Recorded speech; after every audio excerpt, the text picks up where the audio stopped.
Recording. Hi guys, this is Federal Prison Talk. I'm Sean. This is Deborah. Before I introduce Deborah, watch this little clip that they did on a local news channel, and then we'll be right back for an exclusive interview with Deborah Orler. Well, in the Bay Area, there are so many people willing to help others, and each person really has a different reason for why they're lending a hand. For one Peninsula woman, the reason she helps the homeless is deeply personal. In fact, it's a story of life and death. Garvin Thomas shares her remarkable journey in tonight's Bay Area Proud. Janelle, Jessica, you guys know I've been at this a while, right? Well, in all that time, I can't recall another person I've met who has been through as much as Deborah Orler. At one point during our interview, I just stopped and asked her, how is she still alive? She laughed and said, there's a reason. Then showed me what it was. So here's the washcloth. The phrase getting clean has more than one meaning. There is, of course, what folks will do with the soaps, socks, and shampoo that Deborah Orler and her team are putting into bags to hand out to those living on the streets. So 50 and 40, that's 90. Now, just why Deborah has spent her Saturdays for the past 10 years doing this?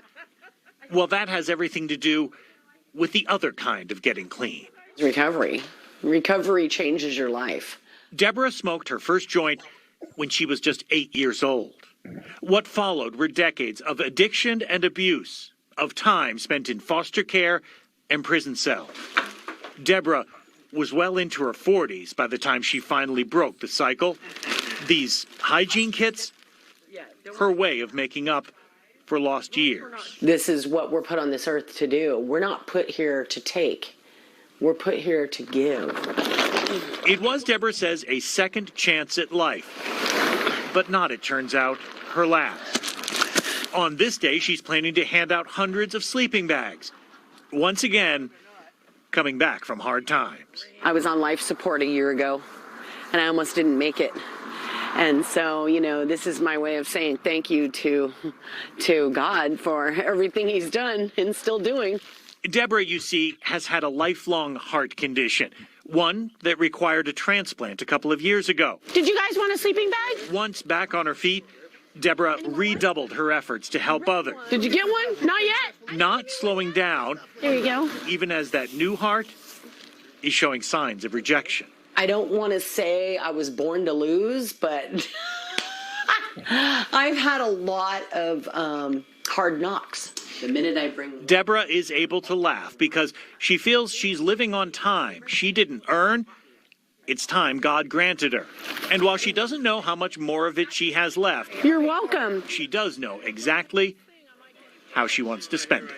Why did you choose a 55-year-old woman that has messed up so much and has done so many things that were unworthy of a new heart? Hello. He knew that I was going to go and give back and that I was going to use it for exactly what he gave it for me for. Just to give you one more indication of how dedicated Deborah is to what she's doing, she won a community service award that came with $15,000 for her. Now, even facing her medical challenges, she's decided not to use it for herself. It's of course the money she used to buy those sleeping bags. That's incredible. Remarkable. She is such an incredible person. Thank you, Garvin. It's all right, we'll just leave this on. It's real, right, guys? So anyways, I've known Deborah a few years. Deborah knew me when I was in federal prison. And between her and James, I used to write them letters. She showed me they kept all my letters I wrote while I was in prison. But today is about Deborah, who has also been to prison. She's been to more than one prison. If you saw in the clip, they mentioned prison briefly. And I wanted to have Deborah come on the show today to tell you how she's turned her life around since being in prison. Maybe you could talk a little bit about what got you into prison, what prison was like, because I get a lot of women out there that are getting ready to go to prison, and they don't know what to expect. Mainly I get men on the channel, so you'll be like the third woman I've had. I need more women. So anyways, I'm just going to let Deborah talk, and we'll ask her some questions along the way. Hi, Deborah. Hi. Hi, Sean. Hi, everyone. So what questions do you have? So tell us about what caused you to go to prison. The disease of addiction. I was addicted to crack cocaine. I also had petty theft with priors, which was my very first prison stint.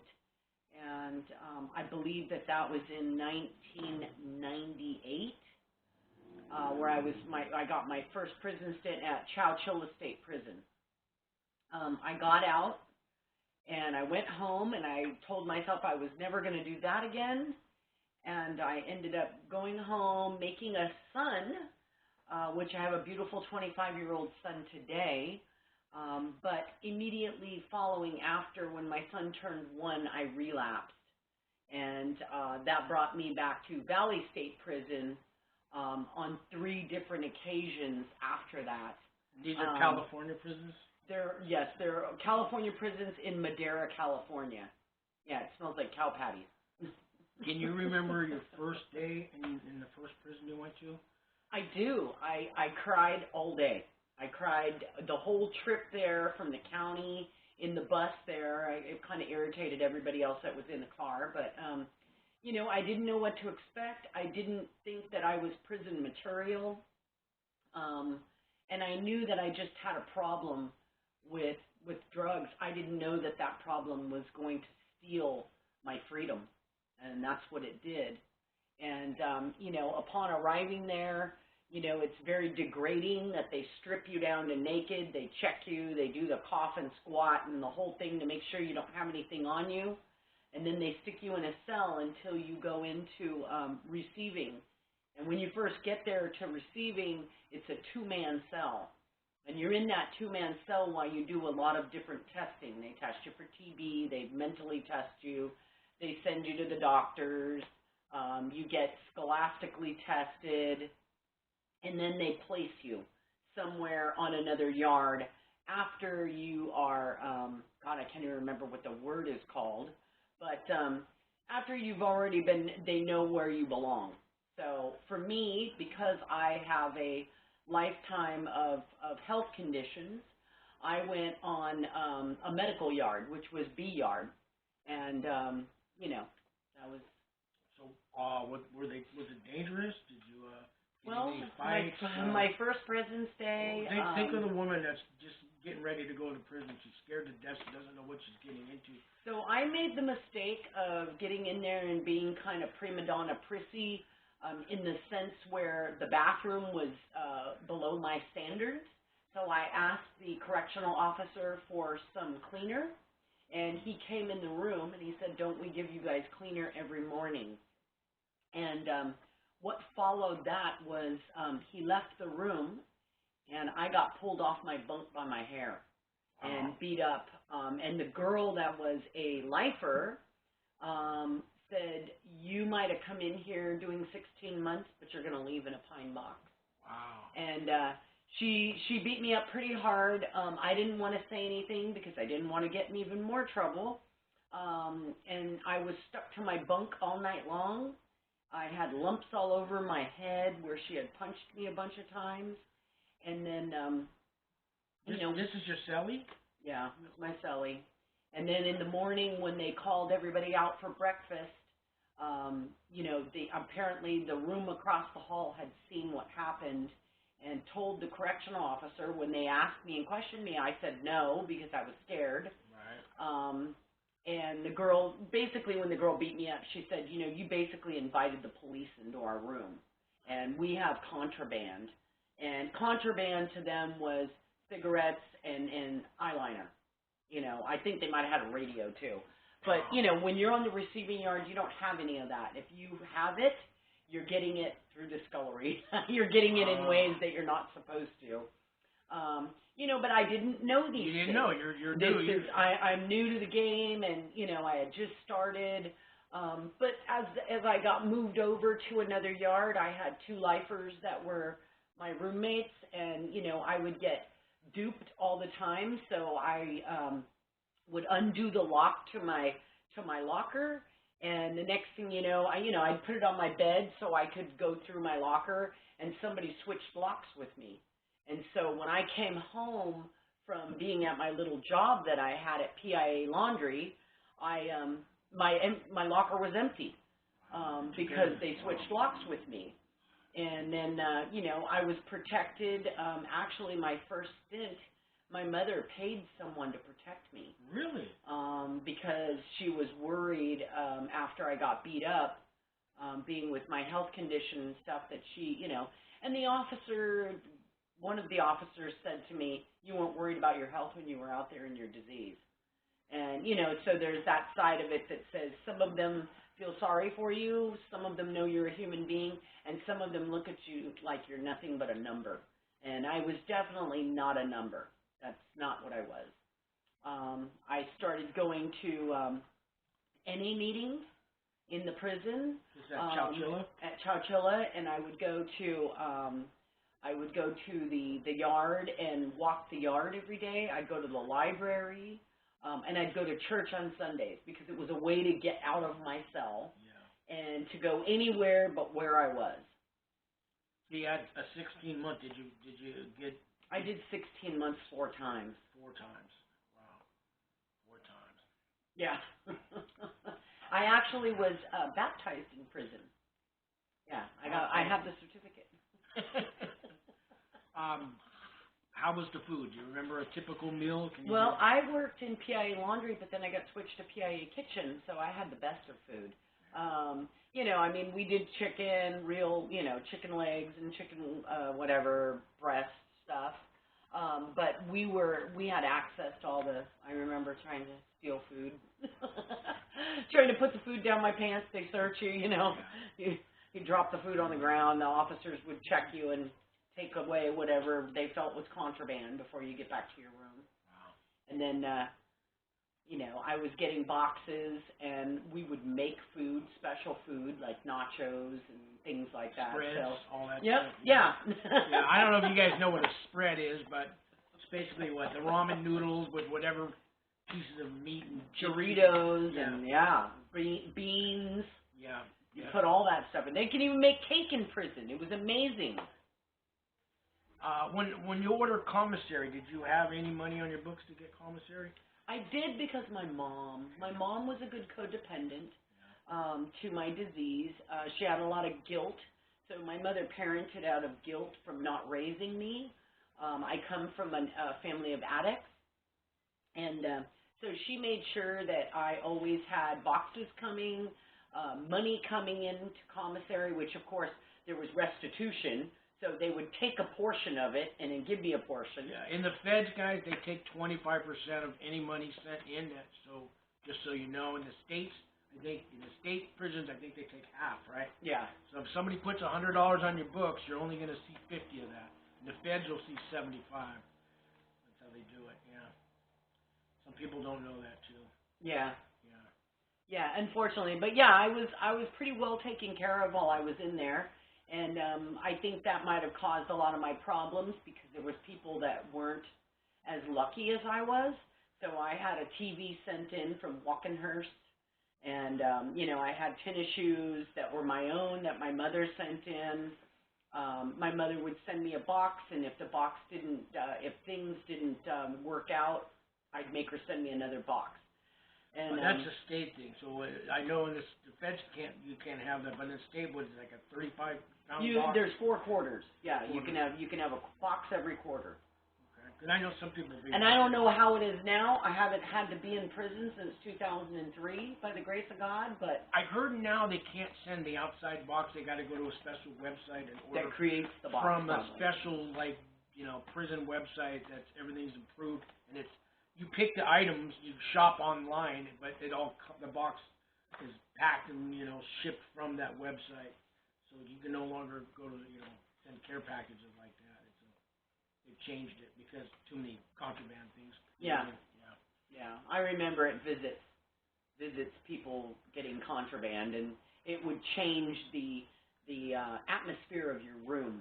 So your roommate would go on a visit, and then they'd come back, and they probably had given some kind of drug, and then the next thing you know, either you need to leave the room because they're doing something that is illegal in the room and they don't want anybody in there, or like I had 2 roommates that were lovers, and they would say, you have to leave the room because we want some alone time. And so I'd leave the room. You know, I mean, it was either that or get beat up. So what could a woman do in prison to change her life for when she gets out? Can she start doing things while she's locked up? You can go to meetings. You can get in contact with like service league type places that will, you know, help you while you're in there. I had a sponsor that was sending me step work. You know, so I was doing step work for recovery. And like I said, I was going to the meetings there and I was going to church. And I stayed out of everybody's business. So when you're there, you will eventually figure out who's doing the right thing and who's doing the wrong things. The ones that are getting written up, I think they were called 115s. And, you know, so I always stayed away from those people only because I wanted to go home on my given date. Some people don't have a date, and they're jealous of the ones that do. So you really have to be careful because you don't tell anybody your date. Because sometimes if people know you're going home, they're going to change that for you.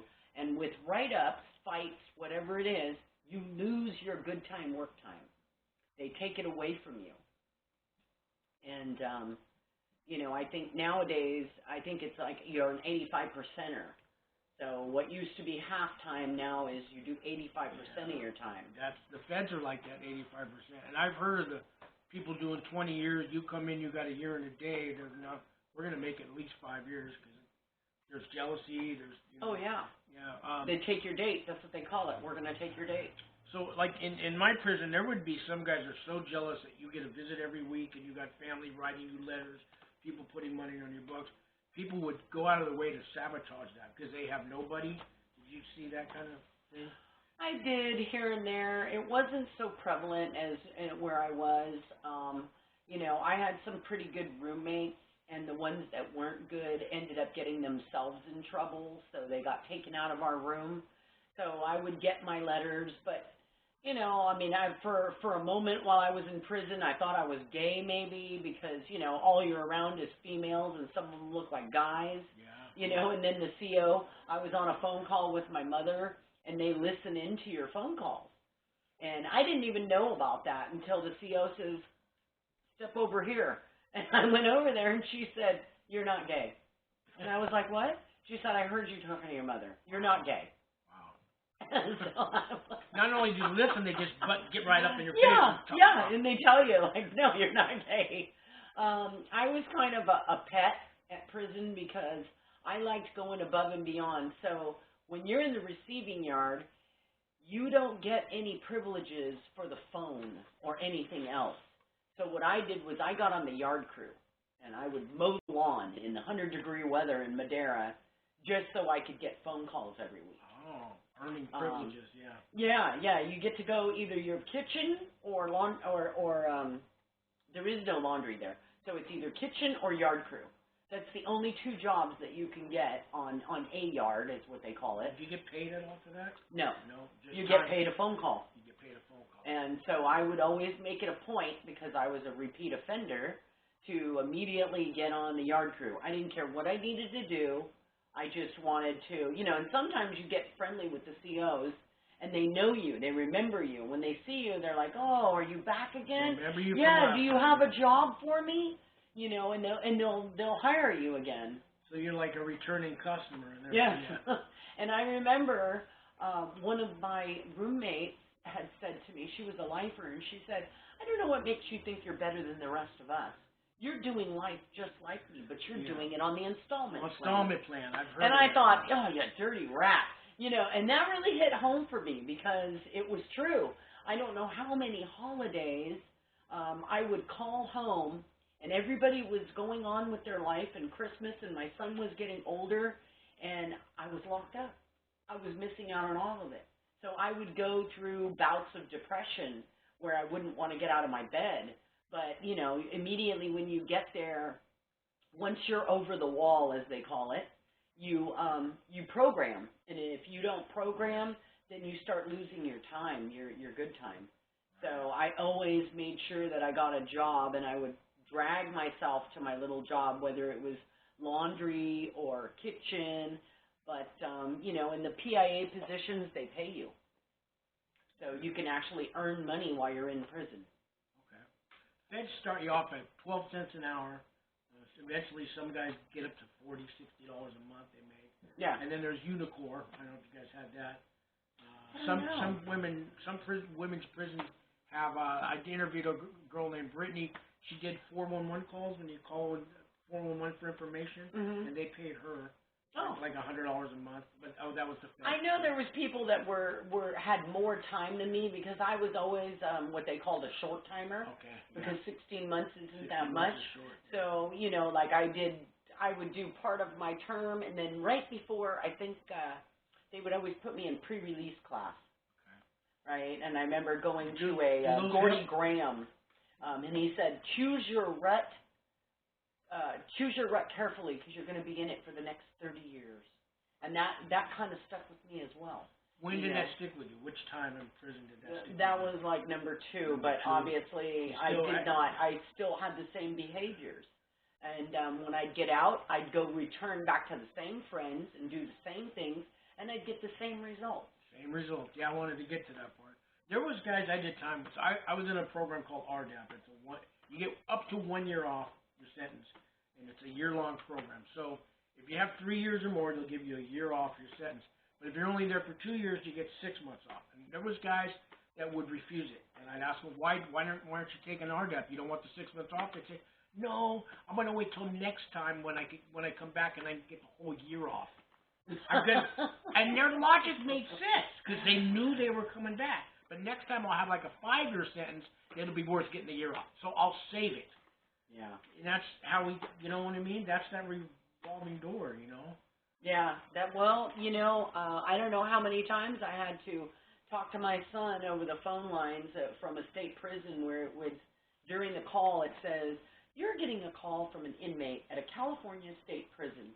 You know, and my son was like, what's that, Mommy? And I was like, oh, you know, I'm away at school. You know, I'm learning something. You know, I was embarrassed and ashamed of where I really was. But, you know. Yeah, so what do people tell their children? They're getting, people are getting ready to. In the feds, a lot of people will get the chance to be on pre-trial. In the state, you don't even know you're going to prison. They arrest you, put you in a county jail. You go through court, and you don't get the little time to prepare for prison. But you do talk to your family. What advice do you have for women to tell their kids before they go to prison? Should they be honest? That I did something wrong. Should they be honest? See, a lot of times it depends on the age group. Yeah. If they're at an age where they can comprehend, it's always best to be honest because the one thing that we don't want is our kids to go down the same road as we do, right? And make those same mistakes. Because if they see something, we might glorify it like it's, oh, I'm doing this or I'm away here. I remember saying to my son that I was away at school. You know, I wasn't at school.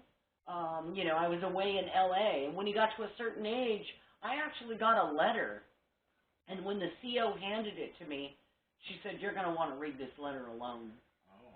And when I went in the room to read the letter, it was my son saying, Mommy, why do you keep using drugs and going back to jail when you know it's wrong? So he knew what was going on. It was me who didn't know what was going on. It was me who was confused about what needed to be done. You know, and then there were, of course, in the letter, there was a picture of me behind bars. And I thought, wow, okay, you know, so. Kids are getting bullied and picked on and you know, their social media websites when their parents are in prison. I hear it all the time.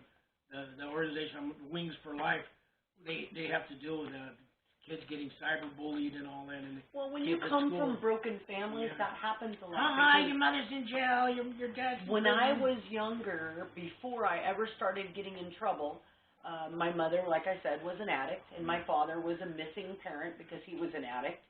And, you know, we'd have back-to-school night, and people would say, where's your mom and dad? How come they never come?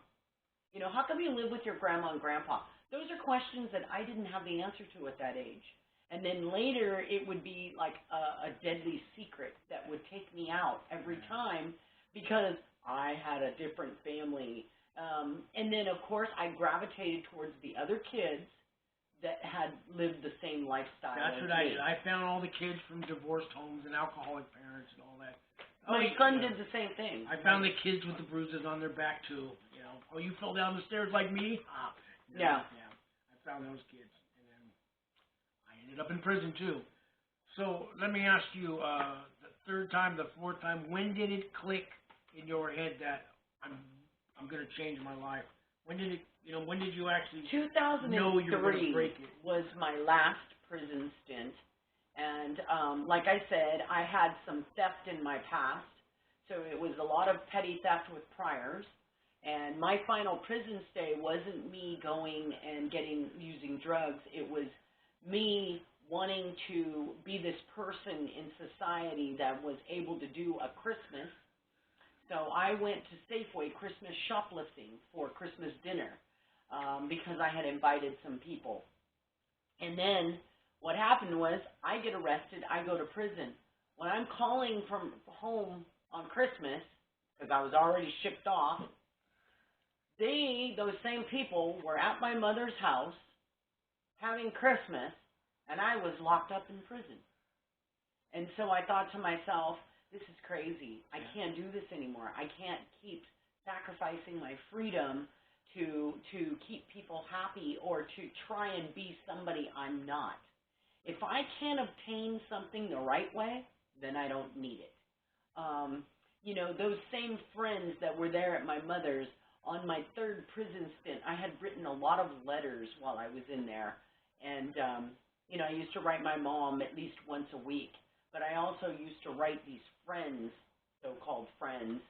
And when I got out of prison the third time, I went to their house, and we were all doing what we do. We were drinking and getting high. And I was cleaning, and I found the letters all unopened. They never even opened the letters. And that kind of let me know that those weren't even my friends. You know, it's like these people, I was good for now. I wasn't a good friend. I was good for now. And when I wasn't there, no big deal. Life went on. You know, I was part of the hustle, part of the way for them to make money. You know, I thought I was one of them, you know, but it wasn't, but I wasn't. I mean, you find out who your real friends are when you're in prison, but you also found out after. God, to find the letters unopened, that's, I mean, how, God. They didn't even bother to open them. I was like, wow, my feelings were hurt. But, you know, obviously, but it still remained that those same friends were at my house on my fourth term, eating dinner with my parents, and I was locked up. Yeah, you were locked up. Wow. You know, and I think my mom felt bad because I got arrested, and in our local, where my mother shopped all the time, Safeway. So the last time you got out of prison was 2003? Yes. So it's about 17, 18 years you've been out of prison now. Yes. So do you remember how you started your journey to not go back, what you did to change? This is the part I hope you guys are listening. Well, I started going to meetings. I started going to church. I go and I give back to the homeless. 10 years ago in 2009, I moved from where I was because it was an unhealthy environment for me, and I moved to San Mateo, and in San Mateo I immediately found a church that did a meeting called Higher Power.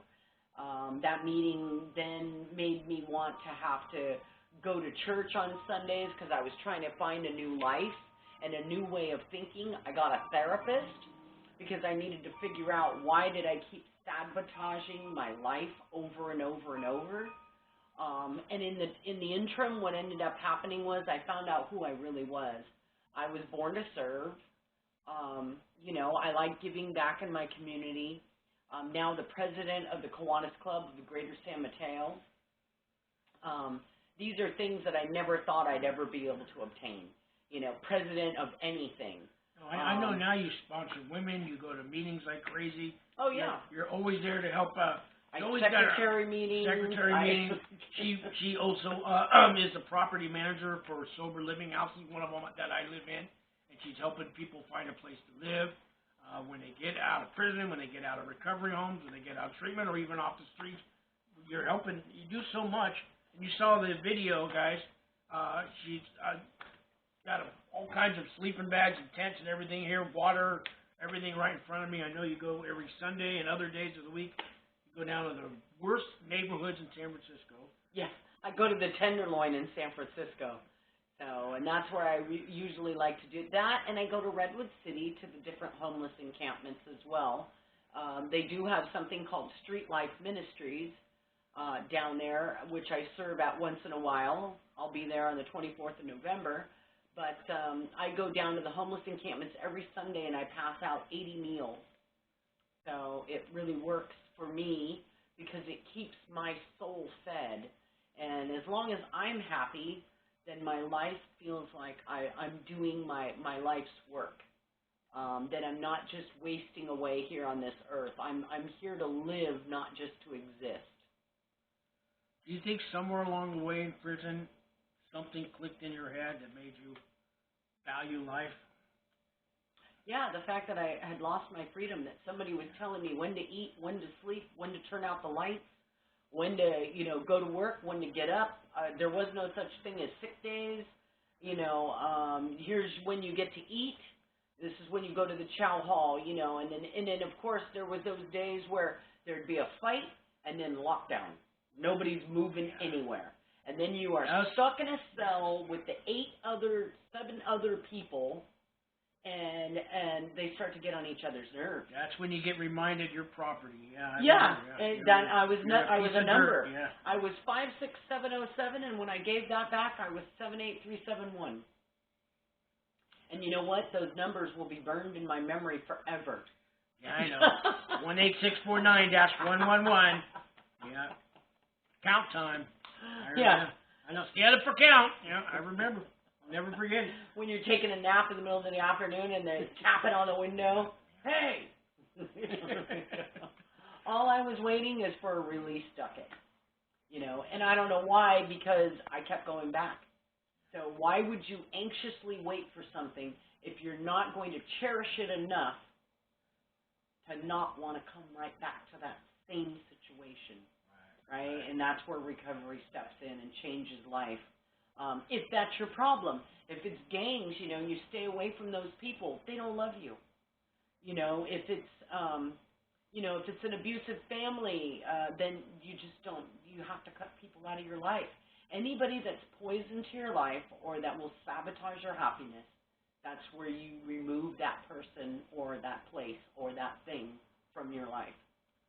Would you be willing, if there's a woman on here that's going to prison that would want to write you while she's in prison? Absolutely. I'd be a pen pal. Okay, so I'll put her link on there. They have an email service in the feds now, so they can email you. Oh, nice. Yeah. It costs 10 cents a minute, but anyways, it is what it is, but they do have email now. People are worth 10 cents a minute. Phone calls are free now in Feds. Oh, wow. Yeah, 500 minutes a month free.